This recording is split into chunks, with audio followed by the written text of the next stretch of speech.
शरद पवारांपुढे निभाव लागणार नाही असं दादांना वाटतं, असं वडेट्टीवार म्हणाले। अजित पवारांच्या बारामती संदर्भातील वक्तव्यावर वडेट्टीवारांनी ही प्रतिक्रिया दिली।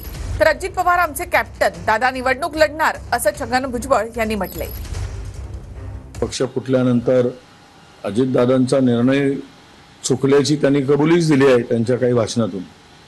म्हणजेच त्यांचा निर्णय घर फोडलं ते धर्मराव आचरामच्या सभेमध्ये ते बोलले की मग ही चूक केली तुम्ही करू नका, याचा अर्थ की त्यांनी चूक मान्य केली आहे। शरद पवारांसारख्या मुसद्दी नेत्यांच्या पुढे टिकाव लागणं हे आता त्यांना दिसत नाही।